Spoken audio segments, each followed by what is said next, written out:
Saudara-saudari terkasih, Bapak Ibu, rekan-rekan muda dan adik-adik sekalian, Shalom. Pada hari ini kita merayakan Hari Minggu Orang Sakit Sedunia, dan tahun ini adalah tahun yang ke-32. Dan tema yang dibuat oleh gereja sebagai bahan permenungan kita pada hari ini adalah tidaklah baik kalau manusia itu sendirian.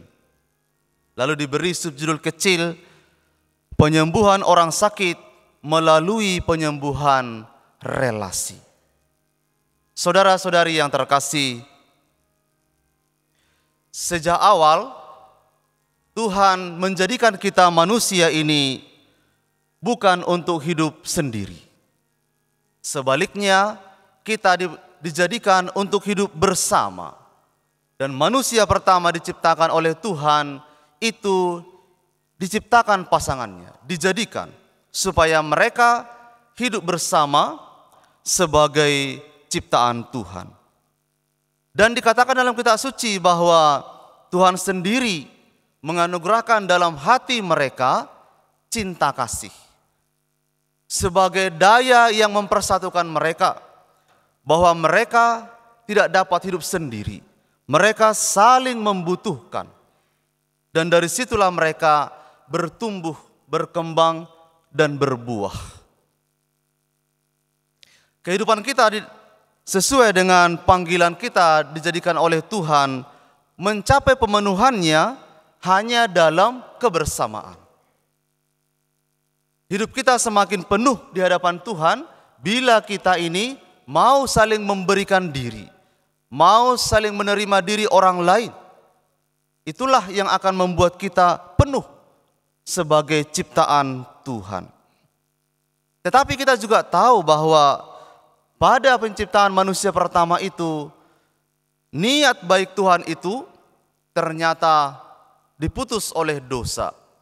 Dosa itu muncul ketika manusia sudah mulai mengedepankan egonya, sudah mulai mementingkan saya yang paling penting, saya yang harus dikasihi, dan dia mulai sudah merasa punya hak untuk melakukan apa yang dapat dia buat di hadapan Tuhan. Dan kita semua tahu manusia pertama melanggar kesepakatannya dengan Tuhan, lalu sejak saat itulah kebersamaan manusia dengan Tuhan terputus. Kebersamaan manusia dengan sesamanya pun luntur. Saudara-saudari yang terkasih, sakit penyakit kita tahu dalam kitab suci bukanlah sekedar sakit fisik kita ini, tapi juga itu bisa menjadi indikasi dosa bagi manusia. Dan ketika dosa itu merongrong manusia, maka kita ini tidak lagi dapat memulihkan, tidak lagi dapat bersama dengan sesama kita. Hubungan kita dengan sesama menjadi rusak, tapi paling penting adalah hubungan dengan Tuhan juga menjadi rusak. Oleh karena itu para saudara-saudari, hari ini kiranya gereja dengan merenungkan bacaan-bacaan suci hari ini mengingatkan kita bahwa dosa itu harus dikalahkan. Hal-hal yang membuat orang terpisah satu sama lain dengan sesama dan dengan Tuhan harus dikalahkan dan harus dipulihkan. Dengan cara apa? Yaitu dengan cara berbelas kasih bagi orang-orang yang berdosa dan orang-orang yang sakit.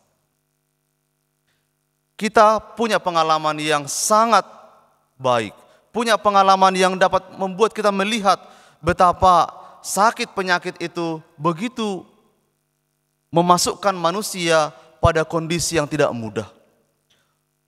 Pengalaman COVID beberapa tahun yang lalu yang barangkali sekarang juga masih kita rasakan, begitu membuka mata kita melihat bahwa ternyata para saudara-saudari, sakit penyakit itu melemparkan orang masuk pada kondisi kesepian, kesedihan yang sangat mendalam.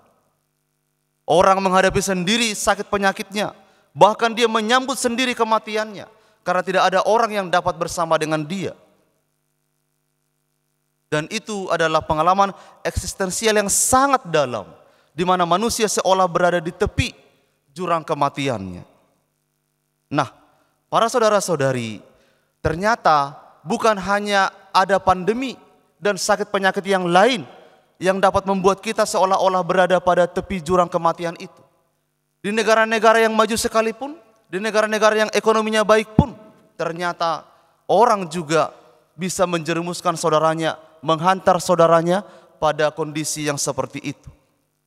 Gereja melihat bahwa sekarang ini para saudara-saudari, banyak juga negara-negara maju mulai mengesampingkan saudara-saudaranya mereka yang sakit. Karena apa? Mereka lebih mengedepankan produktivitas, efisiensi. Manusia sudah mulai diukur dari berbuat sesuatu yang atau tidak, menghasilkan apa tidak, efisiensi apa tidak waktunya untuk kita.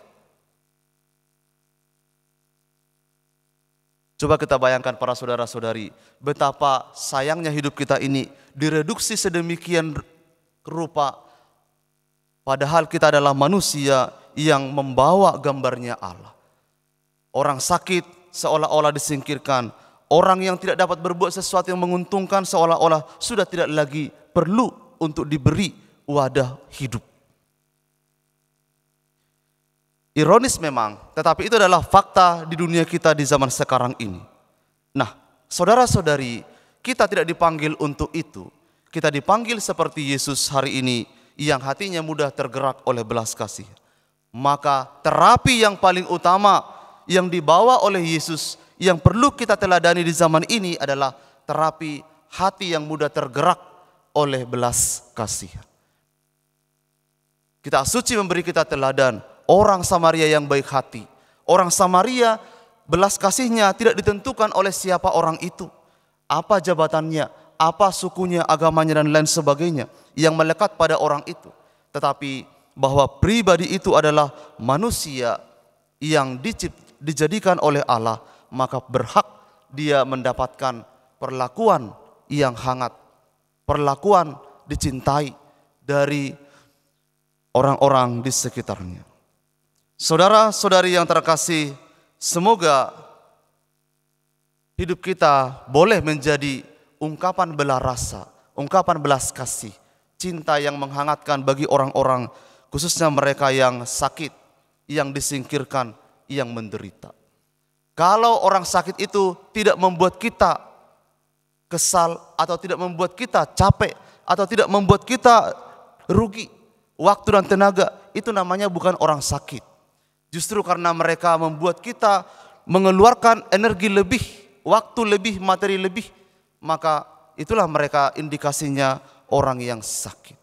Dan Yesus para saudara-saudari telah memberikan dirinya untuk orang-orang yang sakit, untuk kita.